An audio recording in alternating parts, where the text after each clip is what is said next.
Yeah. It's been a ride. I guess I had to go to that place to get to this one. Now some of you might still What be is in up, that Bucks place. fans? You are listening to Buck Life, the Hardcore Milwaukee Bucks fan podcast made by Hardcore Milwaukee Bucks fans for Hardcore Milwaukee Bucks fans. A somber mood for us tonight. While we do wish you a happy holiday and hope that you had a great Christmas, Hanukkah, Kwanzaa, whatever you celebrated, and a happy New Year, we're recording this podcast coming off of a devastating, I don't know if I want to say devastating, but certainly a frustrating loss versus the Toronto Raptors. So as I said, we're recording just after that loss. And Chuck, how you doing tonight? Like you said, it's not devastating. That'd be kind of a little hyperbolic, but it was painful and frustrating. I was watching it. We went on a nice run to take the lead late in the fourth quarter, and then kind of choked it away at the end, which the Bucks are. I've said it before, chatting with friends on Facebook or wherever, that until we can get a defensive stop in crunch time, we'll never be able to really be a contender for a title. And we can't seem to do it. We couldn't today. We couldn't get a stop when we needed one to seal the game away, and it bit us in the ass. Well, and you look at the current state of affairs with the Bucks, and I guess this is kind of just par for the course. They're coming off a great victory on the road in Oklahoma City. Kind of the benefit of maybe a missed call with Giannis stepped out of bounds on the last play where he dunked the ball home for the game-winning shot. But that's kind of just been what they've been this year, is they'll give you something that will give you all this hope, and they'll look tremendous doing it. And then the next game that, like today, I wouldn't say I'd pencil today in as a win, but you want to build some momentum in that, and then it's just the air getting taken out of a balloon. Well, certainly there's no shame in losing to Toronto at Toronto. I think they're now 14-1 at home. They're what are they, second seed in the East behind only Boston.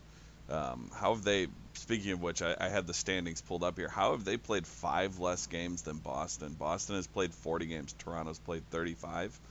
I think that Boston probably has I don't know if you want to call it a benefit, but the experience of being on national television so much. So probably early on in the season, they get those premium Yeah, kind of and kickoff dates, and then the Christmas games, that so on and so forth. I think looking at the standings, Toronto and Detroit have played 35. Most of the Eastern Conference has played 36 or 37, and Boston has played the most games in the NBA. I don't see anyone else at 40 games. There's a couple of most are at 37, 36. So it's kind of a weird scheduling fluke that the Boston has played just a ton of games.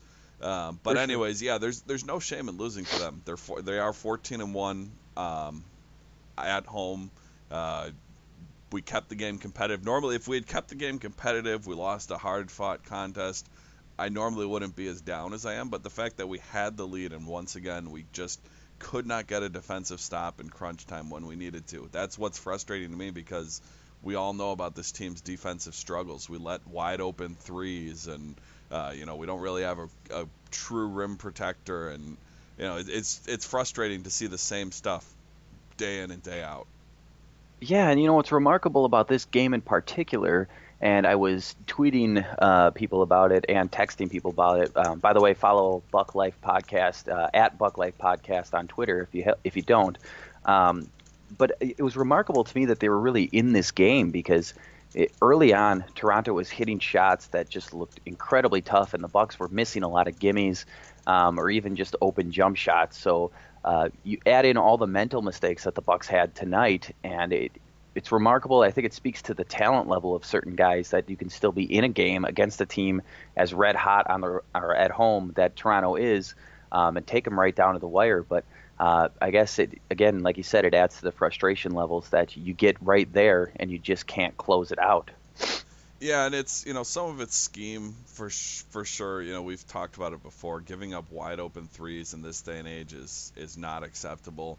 Some of the officiating today was questionable. I don't like to always blame losses on officiating, but there was one, I don't remember exactly which situation was, but Giannis more or less got mugged, and then going down the other way, couple times. Someone brushed up against DeRozan, and he's shooting free throws, and Giannis is just like on the ground and no foul call. And it's it is what it is, but it's frustrating, and it's certainly not why we lost. So I'm not going to blame that. We had every chance to win even after that situation, but that doesn't help anything. Yeah, it's I'm frustrated because the game was there for the taking. A bigger problem, and I know we're going to talk about it. A bigger problem would be past games, losing to the Bulls a couple times, the Hornets. Those are games we absolutely have to win. This one, no shame in losing, but when you have it there for the taking, with under a minute left in the fourth quarter, you got to get it. And that last play, we inbound the ball with 3 seconds left or whatever, and don't even get a shot off. That was just pathetic. Yeah, that play in particular stood out because they tried super, super hard to get Giannis open on a couple of screens, and Toronto wasn't having it. And it seemed to me that there was no contingency plan, so they kind of just tossed it into Brogdon, who tried to dribble around two guys and wasn't even able to get a shot off. So, as you said, we're going to talk about the coaching aspect of this team. But, I was writing the topics for this podcast, and, I put this current state of affairs, and I started to think about, like, if you could sum up the Bucks this season in one word, and some of the words that came to my mind were inconsistent, but we talked about it a bunch just now. It's frustration. I can't recall a season, probably I'd have to go back to like 2002, the year that they brought in Anthony Mason, and it obviously didn't work out for him, but to think about some really, really disappointing losses that really, I'd say were head scratchers, but I'm not afraid to admit that my fandom was a little bit more and like throw shit across the room kind of losses. Yeah, it's if we were going to say one word, I think both inconsistency and frustrating are very accurate descriptions, because here we are, we're barely over 500. It's good. At least we're over 500, but I feel like with Giannis and then adding Bledsoe, who is a legit talent, we should be better than we are. And it's frustrating, the inconsistencies on this team, to use those two buzzwords. You talk about tonight's game. The New Orleans Pelicans game really sticks out in my mind just because I startled my wife when I threw the remote across the room, and I think she's still kind of pissed off at me about that one. Certainly the Chicago game, I believe that was coming off another big win. I can't recall who they beat, but I remember thinking, what a downer after they lost to Chicago. Again, you said it, we're 3 games over 500. Talent level wise, I see national people talk about all the time, this Bucks team is going to be dangerous, or they should be dangerous. But for some reason, that hasn't translated quite yet. Going into this season, all they harped about was continuity and how they had the highest percentage of players returning to the team of anybody in the NBA, and that was going to be a big part of it. Yet they struggle out of the gates. They can't seem to get consistency offensively or defensively, and then they make a big trade. So I guess your whole continuity angle gets thrown out the window when you come out and you suck. So current state of affairs, but I guess they're still trying to figure out an identity, which I guess is somewhat okay, given that they did make a big trade that changed the makeup of the team. But we're going on over a month of Bledsoe now, so I don't think you can really use that excuse much longer. Well, and they won like the first 6 or 7 games after the trade with him when they didn't have continuity. Right. I don't remember if the streak stopped at 6 or 7. I know it was right around there. It's that was the Giannis "I'll fuck you up" streak when right. him and Sweeney got into it. Right, and it's you look at their past results, and the big game, I'm assuming before the Chicago loss, the big game you were talking about is they had just beaten Cleveland a couple nights earlier. Yes. And Giannis had a big game, and Middleton had 10 assists. It was a good all-around game. They won by 3, hard-fought game. And you look at some of the results, and even right before the Cleveland game, they had lost to Houston, but it was a really close, good game the whole time against Houston on the road. No shame in losing to Houston on the road by 4 points. It's one of those things where they're a really good team, especially at home. It's going to be hard to win. Not that it's a moral victory or anything, because in the end it's still a loss, but there's no shame in that in the grand scheme of things over an 82-game season. But then you look at some of their other games, losses to the Bulls twice in that stretch, lost to New Orleans, lost once to they split with Charlotte. You'd ideally like to sweep Charlotte in a 2-game series, but then they beat Detroit and they hung in there tough with Boston, and they went on that West Coast trip where they won against Portland. They didn't win Utah, but they won 3 out of 4 on that West Coast trip, and it's like. It's so inconsistent because if you told me they're going to win 3 out of 4 on a West Coast trip, I'd be ecstatic. But then they're going to come right back from that and drop games to New Orleans and Chicago. Sure, it's just, the execution. It's frustrating that they'll be in these games playing up to the competition when they're playing Cleveland, Houston. They always seem to play well again. They beat San Antonio in this streak too, Golden State. And then there was the game at Dallas that they lost by like 25 or whatever the final score was. It was just embarrassing. Incredible. It's that you can get blown out by Dallas 111-79. I found it.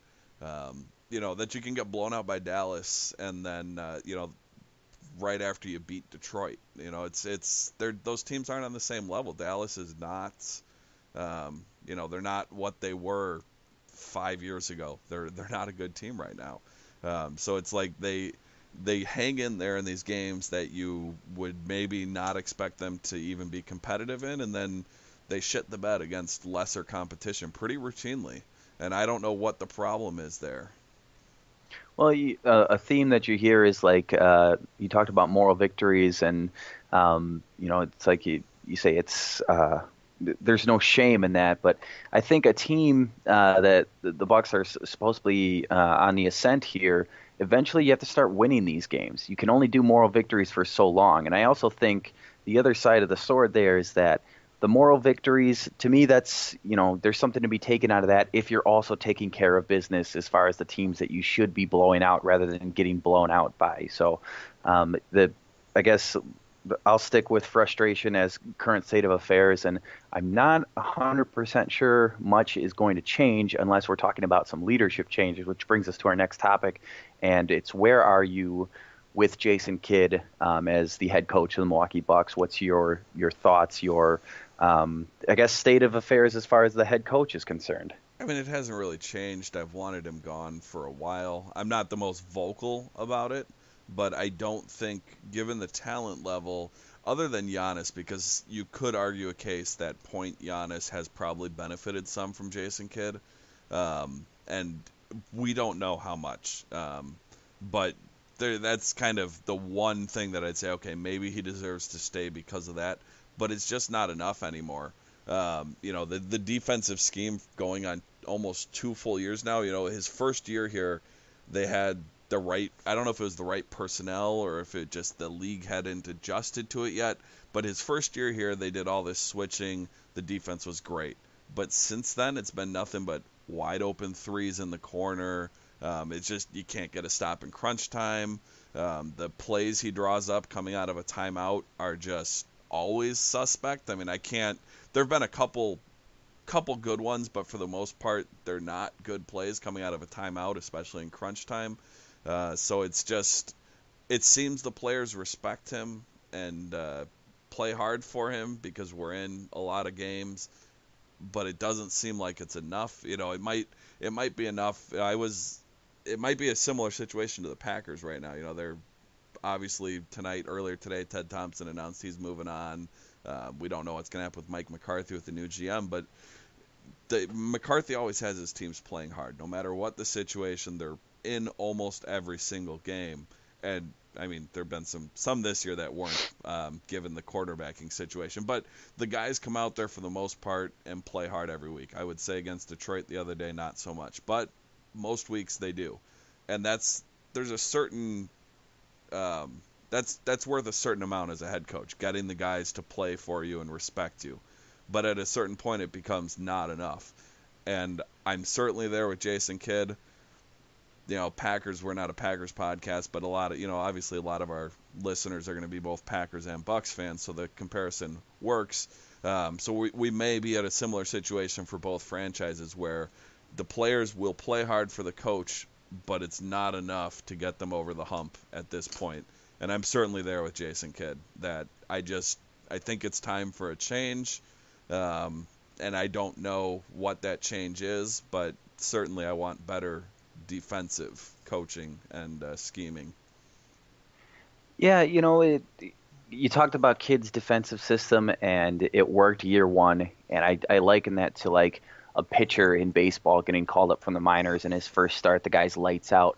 Well, lo and behold, teams look at tape, they figure you out, and then you have to make the next adjustment.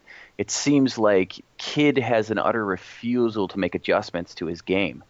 Um, it's very, very strange to me that there's a lot of people that want to defend Kid and say, he's behind Giannis, and if Kid wasn't here, Giannis wouldn't be what he is today. And as more and more time passes, and I watch Giannis, it becomes more and more apparent to me, at least, that this was something that was coming. There's no way that you were going to stop this because the kid's work ethic was just too high.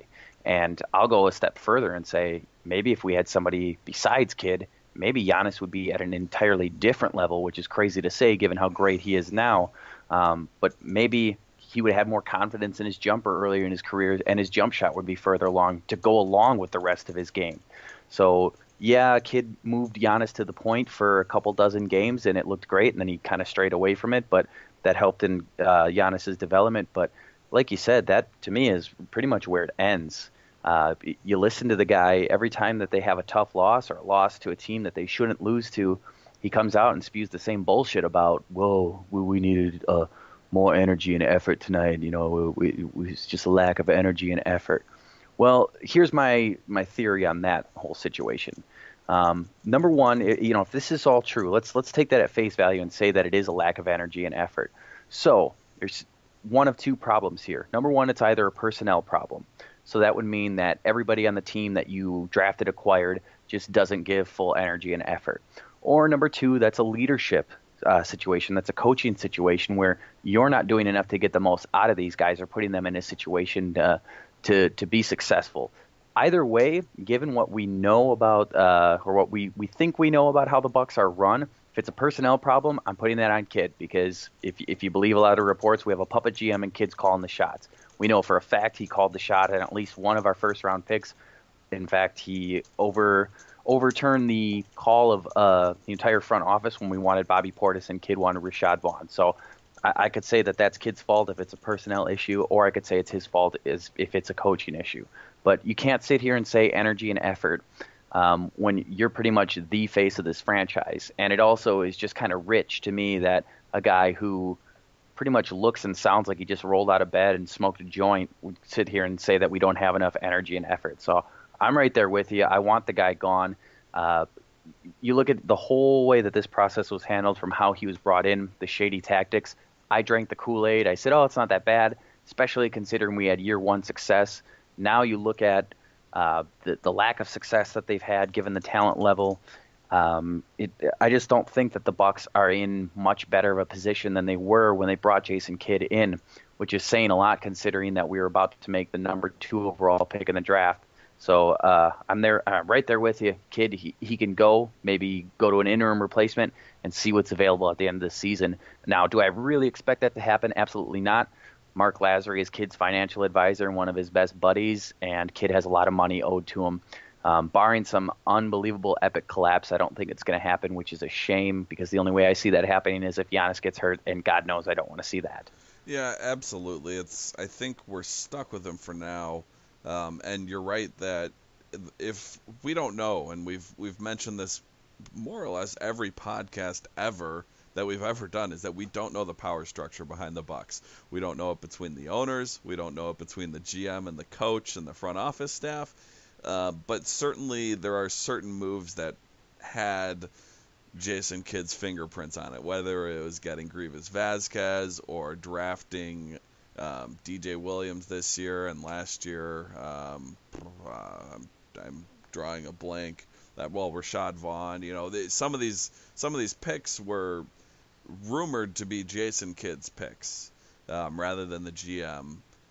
So you can't really, if it's not his personnel, it is his personnel. So it's frustrating, and I don't see him being fired because they are above 500 and they're they've got they're on pace to have a better record than last year. So it's going to be hard for them to justify it as much as we want to. And it's really frustrating because the talent level now versus where it was when the new owners came in, when Jason Kidd came in, the talent level's way higher. Yes, Giannis was there, but he was, a scrawny little kid. Now he's a grown-ass man Now he's the man. He's going to be in the conversation for MVP basically going forward if he doesn't get injured for the next 10 to 15 years, however long that lasts. He's going to be in the conversation for MVP every year. He'll probably win some. I don't know, how many. Some of that's going to depend on how his team does, because as much as it's an individual award, your team has to perform well around you as well. We've got, the overall talent on the court is significantly better because, like you said, we're picking second. We didn't have Giannis. Jabari's been injured, which is unfortunate that we, don't know what we have in him. We do kind of. We know that he's probably not the best fit. He's a defensive liability, but we don't know if he could work off the bench or if we could at least increase his trade value and get a better fitting piece. We didn't have really Middleton back then or Snell. We've got all these pieces that we didn't have back then, and they're arguably significantly better talent-wise. But the results on the court just aren't there to justify the talent level, because you have, with Giannis and Bledsoe, you have arguably two all-star caliber players, one MVP caliber player, and then you've got some guys who are kind of, good role players, and that should be better than a team that got you the number 2 overall pick. And we are 19-16 versus, we had 16 wins total that year, 14? I don't even remember. It was so long ago. But we should be better is what it feels like, and I don't know how much Jason Kidd is improving this team over an average level coach. That's kind of they in baseball you have the stat wins above replacement. Like if we had that for a head coach wins above replacement. How many coach wins above replacement does Jason Kidd have over the average NBA level coach? And I don't think it's any, if not maybe even a negative number. I don't know. It's hard to say for sure, but I don't feel like he certainly doesn't have high wins above replacement. Whereas you get a coach, boy, I'm struggling tonight. It's cold down here. I know it's cold up there in Milwaukee. I'm in South Carolina right now. It's a like balmy, Greg, 35, right? No, actually, it's like 25 degrees right now. Okay. It's very cold for South Carolina right now. But you get like Greg Popovich or a Brad Stevens, and they probably have a pretty high wins above replacement. This new stat that we're inventing for basketball. I don't know how we're going to measure it because it's all C-warp. It's kind of all opinion based, because coaches obviously don't have statistics like a pitcher would in baseball or any position player or anything like that. But we're inventing this new stat, and we're going to figure out some way to calculate it. Not really, but I don't think anyone would argue that Greg Popovich or Brad Stevens makes their team significantly better. They're good coaches. Can you tell me that if you replaced Jason Kidd with any other coach in the NBA, just pick a random, pick them out of a hat, would the Bucks be 19-16? Would they be worse or would they be better? And chances are, I think with a good amount of them, they'd probably have a better record than 19-16. And it sucks to even have that little bit of doubt. Yeah, I think that's pretty damning that, literally just put all the coaches in the NBA into a hat, pull one out, and what do you think the chances are that if that was our coach, we'd have a better record? And that should kind of answer whether you think Jason Kidd should stay or not. And I think with most of them, you'd probably think we'd have a better record. Well, besides the fact that the results haven't been exactly what we want to see at this point in the team's development from when he took over, he just does some really quirky and, I guess, lack of a better word, just dumb things. Like tonight he called for a double team on DeMar DeRozan, which left Kyle Lowry wide open for 3 when the Bucks were up 3. He twice that I can remember now has instructed guys when the Bucks are up 3 shooting free throws to seal the game to intentionally miss, even though if you go up 4 with less than a second left, that you can walk off the court and win the game. It's little odd things like that. Or he admitted last week that when he called a timeout less than 2 minutes into the game and made uh, lineup adjustments, that he put in Sterling Brown because he was the first face that he saw when he turned around. Like that's really, really strange things to see from a coach. And I guess maybe if you're a guy like Popovich and you have that proven track record, you can do a little wacky stuff like that. You can, so-called pushing the right buttons or whatever. But given our lack of results, I guess you could say, I don't really think that that's going to sit well with the fan base. And people are starting to notice. Even the media is starting to notice, and I'm noticing that kids' press conferences are getting a little bit more testy. Just given his body language, you also wonder, does he really even want to be here much longer or even at all at this point? So, again, I'm not going to get my hopes up as far as them moving on from head coach, but it's less than an ideal situation. Yeah, like I said, it's hard. You've got a winning record. You are still arguably a young team, though I think that excuse really shouldn't apply anymore, because as much as Giannis is still one of the younger players in the league, he's really developed as a player. He still makes his mistakes, but he is a grown-ass man now. He's not the little kid he was 3 years ago, and I don't mean that as an insult, because he was still a really big guy. But if you look at the pictures of him 3 years ago versus now, he really hit the gym and did it well. As I know you go to the gym, I don't. Easy there, buddy. Well, you as someone who works out, you should probably appreciate where his tone is compared to 3 years ago.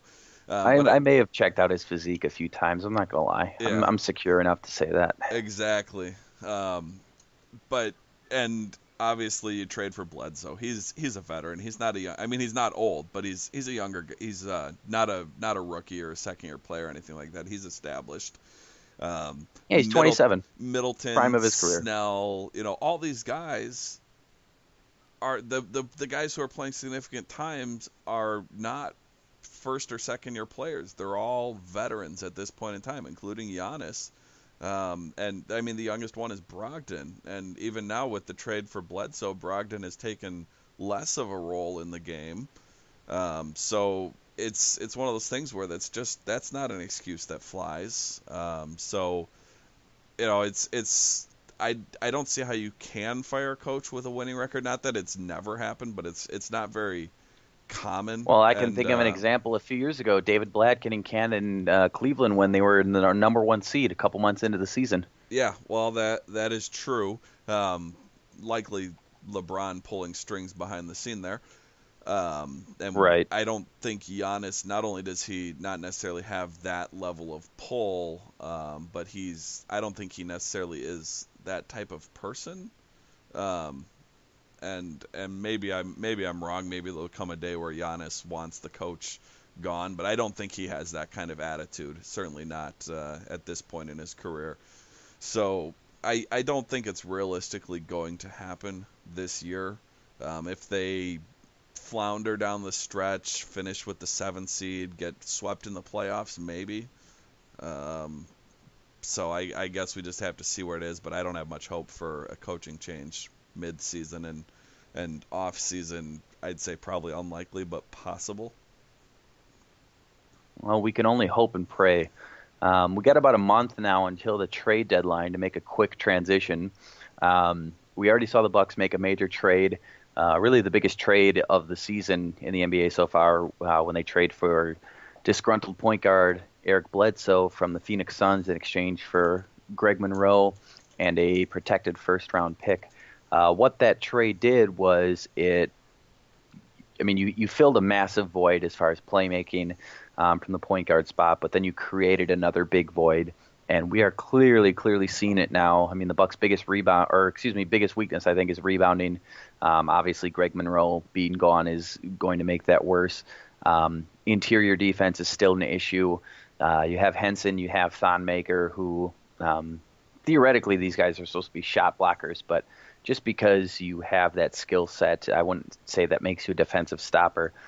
So the Bucks are really hurting, I guess, looking for an inside presence, and they've been linked already to DeAndre Jordan from the Los Angeles Clippers, who are kind of in a weird transition phase.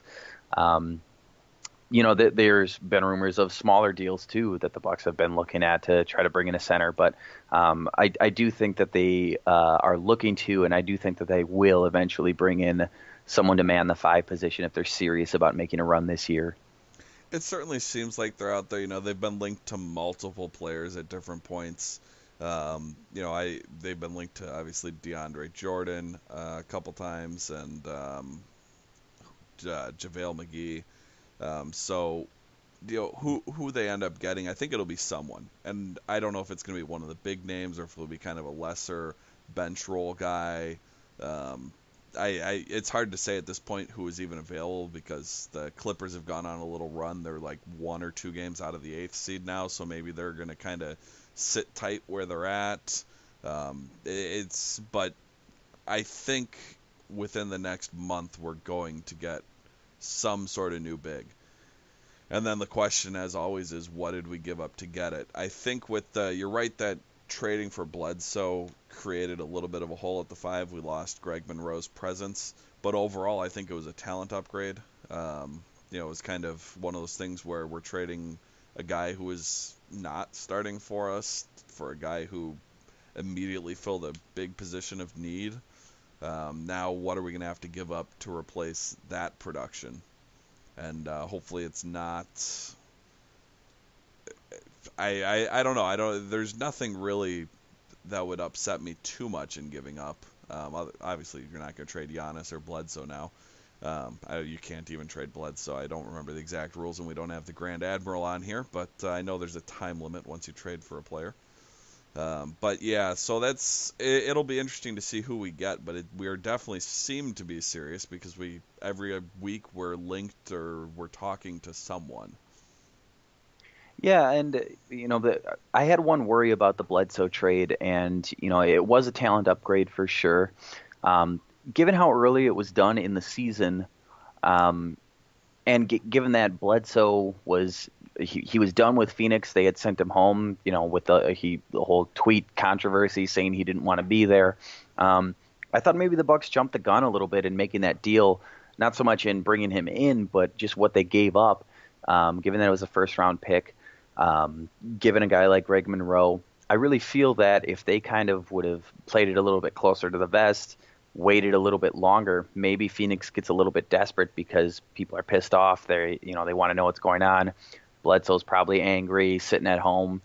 Maybe he gets the players' union involved. But I feel like they kind of jumped the gun a little bit on that trade.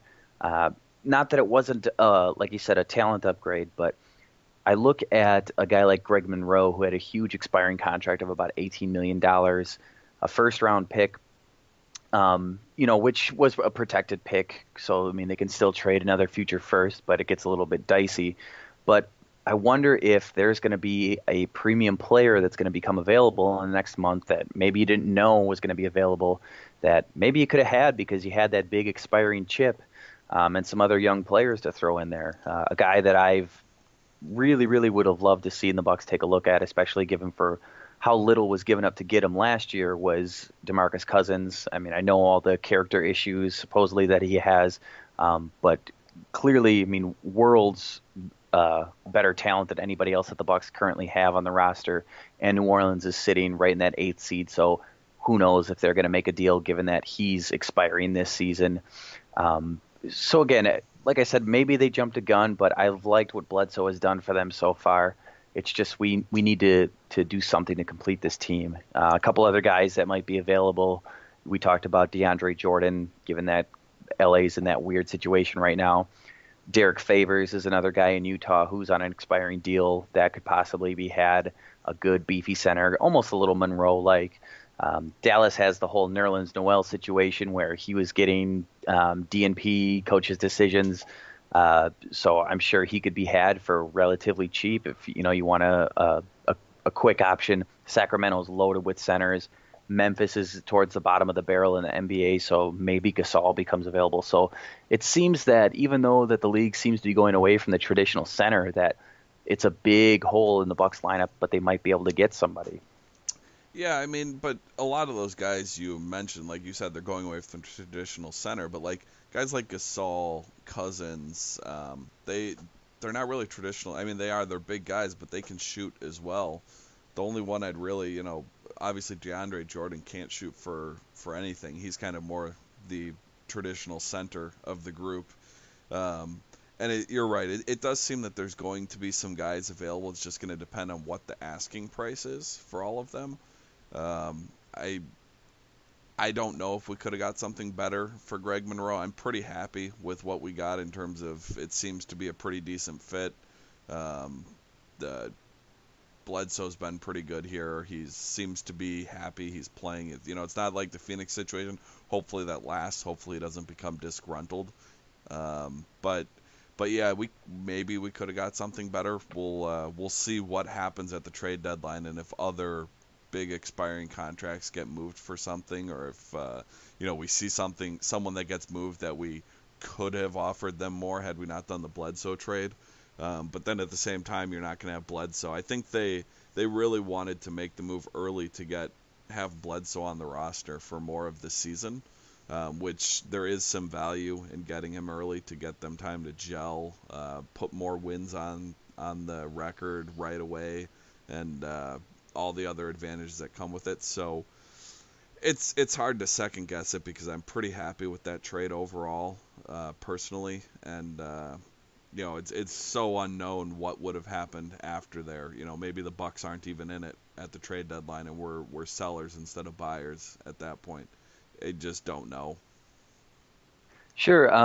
Couple more names I just wanted to throw out there before we move on to the next topic. New York is kind of in no man's land. They have a ton of centers. Willie Hernan Gomez, along with Kyle O'Quinn. Obviously, Joakim Noah is still there. I think O'Quinn or Hernan Gomez would be good fits for the Bucks at this particular point in time. Chicago, they have Bobby Portis. They have Nikola Mirotic. Not centers per se, but a couple big guys that could help rebounding that had that little dust up. Obviously, Portis would be a little bit more that you'd have to give up to get, but they're both playing pretty good right now. Atlanta has Dwayne Dedmon along with Ersan. I think that's a really, really sneaky under-the-radar move that the Bucks could make. I would think that Dedmon, Ersan, and even a guy like Marco Bellinelli could be had for a decent package. So I think they're going to have a lot of options, and I think this is potentially a buyer's market this year with the trade deadline. Last but not least, we talk about it a lot on this show, especially when the Bucks first rebranded.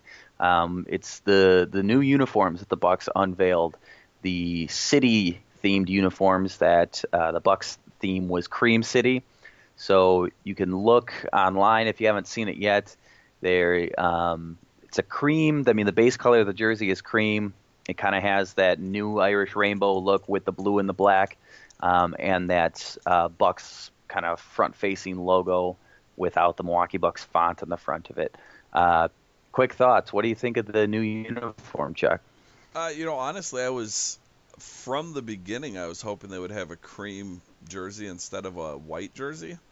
So I'm glad they finally added the cream jersey. And I know NBA has weird rules about when you introduce a new jersey, you can't introduce alternates for so many years unless you're Cleveland and have LeBron James, and you can introduce 6 new alternates every single season. Right, because every Cleveland fan needs 17 LeBron jerseys. We might get there with Giannis someday, where we can bend the rules of alternate jerseys or whatnot.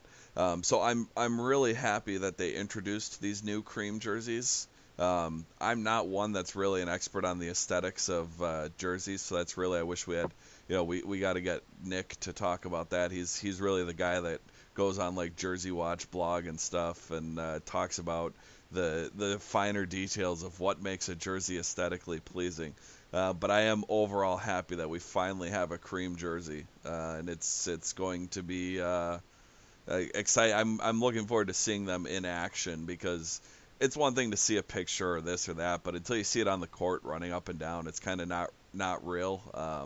The black jerseys, I hated them. I'm not a huge fan, but on the court, they're not as bad as they were in the mock-ups and pictures and all that. But I'd take cream over black all day long. Yeah, my thoughts are I like them a lot. I don't necessarily love them, but I think that other than their home, the whites, I think it's their nicest jersey. Uh, it My complaints with it are probably some of the most similar ones that I've seen, which is they really love this front-facing logo with just the deer head, kind of like the classic from like '92 on um, logo, just you know revamped, so to speak. So I do think that they maybe would have been better off using that tertiary logo with the state of Wisconsin that says Bucks on it, just something a little bit more different. But I think they look really clean with the horizontal stripes. I've been pining for a sleeved uniform for pretty much since the NBA started using them, but I don't think that that's really going to happen anymore. It seems like the league's getting away from that. But I think, like I said, other than their home uniforms, it's their nicest uniform. There was some national publication that ranks like sports uniforms, and they ranked the Bucks' new city jersey as the best in the NBA. So there's something right there. I think they described it as like a nice sip of a nice crisp ice cold Sprite on a hot summer day is how they describe the new Bucks jerseys. So Yeah, again, for as many gripes as we have with ownership, they really seem to have the marketing part down and the branding and all of that pretty much down to a T. yeah, I think it's not only is it nice and clean cut, it is something that's unique to the Bucks. No one else is out there in really a cream colored jersey. So it's going to be their own distinct brand on top of all the new logo and all that stuff is obviously their own brand, but I think it's something that they can call their own, having this nice cream jersey, which, like you said, they've been using the whole Cream City branding for the thing. So it makes sense. We were kind of all wondering why we didn't get it um, when they first did the jerseys. We thought we might get a cream jersey. It was kind of rumored back then, and then we only got the white, the green, and then eventually the black. So I'm happy that it's there. We'll see its debut. It's 4 weeks from today, actually. The 29th is the first time we will see that, and that'll be in a home game. I wonder if they're ever going to use those on the road, or if because it's too close to white, they'll only be able to use them at home. Um, I'm not really sure, the league rules on away jersey colors being too close to white for the home team or whatever. Yeah, so I'm looking forward to seeing it in 4 weeks. It's hard being in South Carolina. I'll be down here for a couple more months. It's hard for me to get games. Sometimes they're not on TV here, so I kind of rely on the internet to get me access to this using like Fox Sports Go and stuff. And I don't have the best internet reception where I'm at, so it's sometimes harder. I was at Buffalo Wild Wings for part of the game today, but they had the sound on from Georgia, Oklahoma, and being in I'm right on the Georgia-South Carolina border, so there were a few Georgia fans in the Buffalo Wild Wings, so it's a little loud in there. Yeah, But yeah, so it's I'm looking forward to it. That's all. I'm really excited that they put it in there because I wanted it 3 years ago. Have we had these jerseys 3 years? Um, yeah, this is the third year with these. Yeah, Yeah, so I wanted it back when they announced the jerseys 2.5, 3 years ago. And I don't remember the exact day. I think it was towards the end of the season, before they yeah. switched that they officially announced them. So looking forward to these. I just my wife and I were talking about our plans for the fall. We move around. My wife does travel nursing, so we move around a bit. That's why I'm in South Carolina, and we were talking about where we want to go next winter because we get out of Wisconsin. Unfortunately, it's 25 degrees in South Carolina, so we didn't do that good of a job. Whereas last year we were in Tampa, where it was 80 all summer long. But we were talking about going out west and to like Seattle or something. And he said, "Well, I've got to wait till after the home opener next year because I was reminded that I'm excited about this new arena. I haven't seen it since I left in October or November. We left in November." So I'm anxious to get back and see that, and looking forward to next year already. But Well, maybe by let's not, then we'll have a blue jersey too. yeah, let's not get ahead of things though, because there's still a lot more left in this season. We're in the playoffs. I think we're the sixth seed as of today. Hopefully, we've been inconsistent, up and down a little bit since the Bledsoe trade. So hopefully we can get on a win streak more. It'd be nice to have a top 4 seed and have home court advantage in the first round. That's kind of where my goal is for the year, but it's going to be tough because I guess we're only a game and a half out of the 4th seed right now with Detroit there. So that's kind of my goal for the year, is get a top 4 playoff seed and My get a goal, new coach yeah. and get a new coach for next year. Well, I was gonna say this is a good way to end the podcast because I was gonna say my my goal is to go into that new arena with shiny new blue sleeved uniforms, a brand new head coach, maybe DeMarcus Cousins to go along with Giannis. But I'm not gonna get too greedy here. Just those 3 things, and then I'll be good, Bucks. Yeah, well, and that's at the first podcast, we've been kind of slacking on these podcasts. Our schedules have not matched up. We've kind of exchanged texts, and a couple times been like, oh, let's do a podcast, and one of us couldn't make it for whatever reason or another. So it's nice to actually do this again. Our first episode, we had all done our predictions for final record of the year, and I think we were between 46 and 50 wins with me, you, and Dan. I don't remember our exact win totals. I want to say I had I think I had them at 40 wins. No, you didn't have 40, I don't think. Yeah, I was predicting a step back. I'm gonna go listen to that. And I'm gonna text you. I'm gonna find it. Okay. But whatever we did, I'm gonna find it. I'll make note of it. But we're on pace for 44.5 right now if you extrapolate their winning percentage out. And obviously they started slow and they've been playing better since the Bledsoe trade. But so we're on pace for kind of probably going to end up with 45, 46 wins. If we trade for a center, we could still hit that 50 win mark. And I'm going to go, as soon as we're done recording here, I'm going to go listen to that podcast. You got to call me out. Yeah, I know. Well, I thought we were all at like 46, 47, and 48 for the 3 of us is what I remember. But I could be wrong. That was a few months ago. So hopefully we're recording another one of these soon. Hopefully we're making a trade where we don't give up much of value and we get a nice big to complement the rest of our roster. And then we're all excited and we go like after post John Salmons trade, win 26 out of 30 games or whatever, and get a top 4 playoff seed. That's my goal here. I'm optimistic. And then Kid steps down. Yeah, all right. Exactly. Kid slides into like an advisory role, but it's not really like it's just he just gets collects a paycheck. a check. Exactly. He's not really doing anything. He just gets a paycheck and he sits on the beach or whatever. I'd be fine if because that's kind of I think where Ted Thompson's heading. He's going to watch college film, go to games, and give some input, but he's not really going to do anything. I kind of think he's like, you know what, you guys just pay me a couple $1 million, and I'll go watch college football all year. And I wouldn't blame him. That'd be a pretty sweet gig if I could get that. Hey, it works for me. Yeah, if you or I could get that job, go watch college football, college basketball all year long, get a 7-figure salary, and I don't care if I have to make the decisions on drafting. I'll just give you my feedback and input.